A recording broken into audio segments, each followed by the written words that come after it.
So let's talk about Killing Floor 3. It's literally about to come out, right? Like tomorrow it's coming out, and should you buy the game? Is it honestly worth your time, worth your money at all? And this is going to come from a player that has spent around 20 hours in the last few stress tests, and then obviously I've played all the previous betas and whatnot. So at the end of the video, you're going to have all the information you need in order to make your decision a little bit easier when it comes to purchasing the game, right? And this is going to be a very honest review. We're going to cover everything. We're going to talk about the fun aspect, the gameplay, the performance, the progression, the good and the bad. So let's get right into it. The first thing you need to know when it comes to the previous Killing Floor games, I've played Killing Floor 2 for just a little bit, but it was honestly never my thing, right? Like I tried the game and I was like, okay, it's a cool game. A lot of people really do enjoy it. It's not for me. I have not played Killing Floor 1, so that is something I want you guys to keep in mind. And by the way, for all the people that don't know, I stream both on YouTube and on Twitch, and I'm going to be covering this game intensively. We're going to be dropping builds, guides, essentially all the good stuff. So let's talk about gameplay first. The movement, the gunplay, right? And this is where the opinions really do get polarizing as well. For me personally, like when we went in as a friend group, it was a good time. The movement, actually, the sliding and whatnot, feels actually pretty good. It gives you the ability to move around pretty quickly around the map as well. There is some skill gaps there. You can like jump into a slide and then into a jump again and then into a slide, and you can just kind of do this continuously, and it gives you a lot of speed, and it feels good essentially for me personally. And I was asking my friends as well, like as we were playing the game, dude, does this feel good to you? And everybody was like, yeah, it feels great. Like the movement is fine. It feels like the characters have weight to them. It doesn't feel like some of those games that have like floaty movement, you know what I mean? That doesn't feel really good. So the movement felt actually pretty nice. I was surprised by hearing people, oh, you know what, I didn't like the movement. It's, once again, it comes down to the fact that a lot of people are probably used to previous games, you know, and I can understand that. Like I myself, like when Destiny 2 came out, right, I was a big fan of Destiny 1, and there was a bunch of things I didn't enjoy in Destiny 2, but then after time, when I played Destiny 2 a lot and I went back to Destiny 1, I was like, wait a minute, things aren't as great as I remembered. I got used to some quality of life things in Destiny 2 that really feel so good now compared to Destiny 1, right? Like obviously Destiny 1 has its own appeal to it and great gameplay and whatnot, but Destiny 2 was better in many, many ways, right?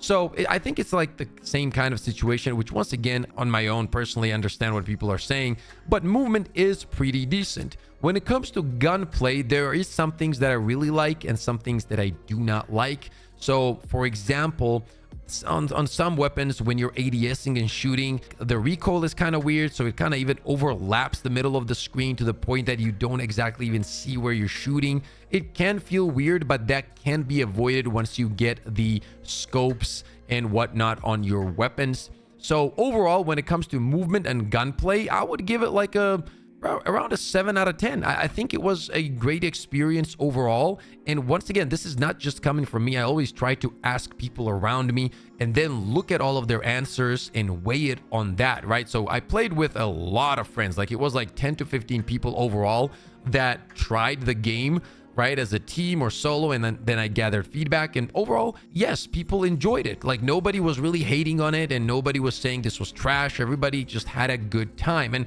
we're going to talk about like actual fun aspects of the game here in a minute, but first let's talk about performance next, because this is one of those points that I think the game needs work way more compared to movement and gunplay, right? And when I say performance, I mean the stuttering, I mean for example, some of the crashes, which by the way, I fixed. And for example, I would go into my skill menu, and every time I would do essentially like 7 times out of 10, it would crash my game completely. So I had to close the game, which is very frustrating because like skills is where you want to be in the menu. You want to see what each skill does. You want to read, you want to take a closer look, you want to build craft in your head. I was unable to do that, right?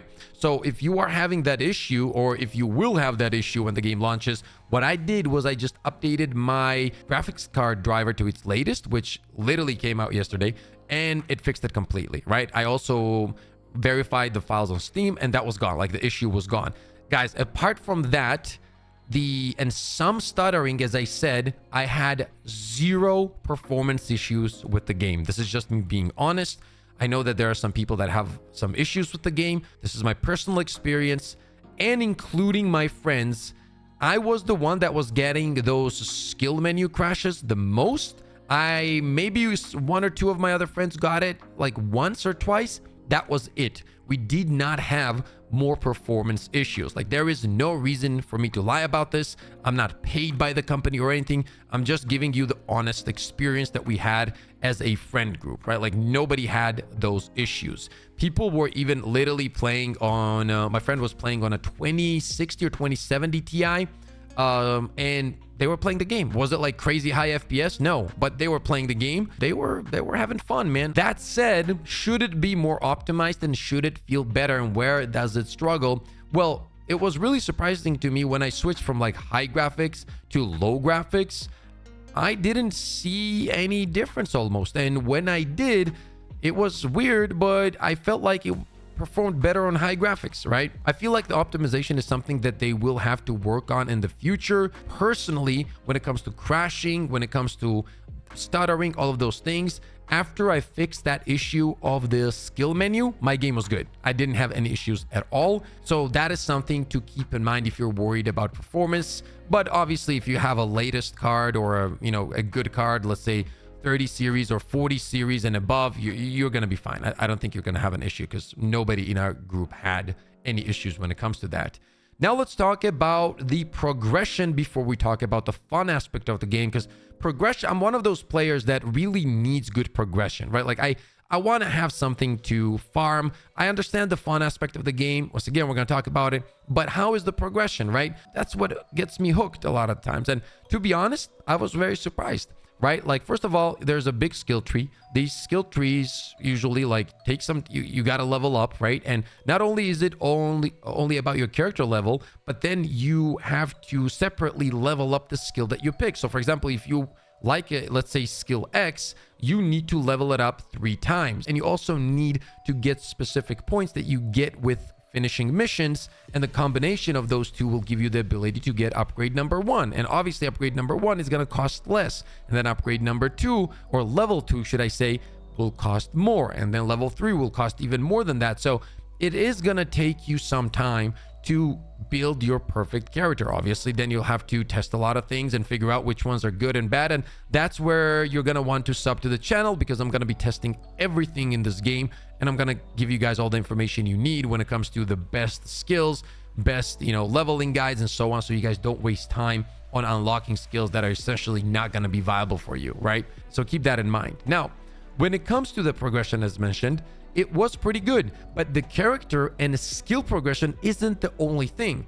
The weapons have attachments that you can craft. So you have scopes, underbarrels, ammunition that will completely change the way your weapon works. For example, you can pick up a shotgun and craft ammunition that is fire damage or freeze damage, right? And what happens is once you fully upgrade this weapon, you get an extra perk on top of that thanks to the ammunition. So there is a lot of stuff to chase, build, craft, and synergize between the perks and the skills, right? And by the way, it is a little bit confusing if you're just coming into this game. In Killing Floor 3, classes essentially are called perks. I know it's confusing, but then you have skills separately, right? So when I say perks, it's essentially classes. I might just say classes so people don't get confused, right? But overall, yeah, there is a lot of synergy that you can create with the weapons and the classes, the skills. It's gonna be a good time, like overall. And that brings us to the fun aspect of the game. So what makes Killing Floor 3 fun? If you're just coming into the series, you haven't played the previous games, like me, right? As I said, I've barely played Killing Floor 2. So what will you enjoy in Killing Floor 3? Well, first thing you need to know is that it's a 6-man experience. So if you have a bunch of friends to play with, that's always good. Now, second of all, progression, as I said, was very nice. If you're one of those players that likes to chase stuff, yes, it is fun. Now, another thing that we need to quickly talk about, like overall, do I think it's worth your money, right? And the way I look at it is like, if you're getting some good hours out of the game, then you're good, right? So I feel like for this one, in my opinion, you are gonna get the amount of hours that you're paying for. Like, don't go to for the craziest version, digital deluxe, whatever, right? It's all about skins and whatnot. Like, if you pick up the cheapest version of the game, depending on which region you're in, for me it's around like $20, the normal version, right? and I know that it's different in all regions, I do think you'll get the hours that you pay for. I really do. Like, I'm just speaking from the time spent in the game. So for example, so I mainly played 2 characters. I focused on 2 of them, right? And in around 20 hours, I managed to get them to like level 13-ish each. Like, I think one was 14, the other one was 12, something like that, right? And I hadn't fully upgraded my weapons on these characters. I hadn't fully upgraded my skills on these characters. Yes, it will take time, and then the materials and whatnot. And it's also going to depend. Are you going to have a pre-made team? Are you going to be playing solo on maximum difficulty, right? Because this is not one of those games that if you're playing solo, for example, you turn on the game and you jump into hard mode right away as a new player. Like, if you're a veteran player, if you understand the game, yes, then it's different. But when you're a new player, you're gonna have fun, right? Like, you're gonna hop in, you're gonna take the normal mode, then move on to the hard mode, and then move on to the hardest mode in the game. And I feel like that's gonna be the average player experience. And if that is gonna be the case, you're definitely going to be sinking a bunch of hours. And at the end of the day, it comes down to, if you're looking for a zombie horde shooter game where you can hop in with your friends or solo and just have a good time, shoot zombies, chat, and create good memories, then you are going to enjoy the game and you're most likely going to get your money's worth. Now, once again, this is not like all set in stone. I'm just sharing my thoughts with you guys. The best way is always to try out the game on your own and just make up your mind. Don't listen to other people, right? Like, some people are going to dislike it. Some people are going to be like in the middle, and then there are going to be others who really enjoy the game. And it only comes down to your personal stuff. Like, if you think you're having fun, who cares what anybody thinks? Just have fun, enjoy the game. Like, lately, gaming has always become these numbers and, metas and this and that. Bro, play the game the way you want. If you're having fun running around with a wooden stick butt naked, that's fine, right? As long as you're creating good memories, you're good. Just enjoy the game. If you want your character to run around like that, who cares, right? So yeah, don't get me wrong, man. The game is not perfect, right? But if we're being honest here, we live in a time, unfortunately, when these games usually come out undercooked. That's just the reality it is, right? There's very few games where they come out and they're like really good. And once again, that's very, very unfortunate.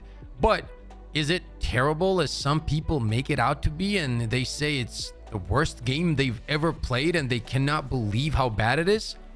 No, that has not been our experience. So I can't sit here and lie to you. The truth is somewhere in the middle. So that's what I wanted to share, right? Because there were so many questions like, should I buy? Is it worth it? Am I gonna have fun? I can only be honest with you and share my honest thoughts, which is, we had fun. The progression was nice.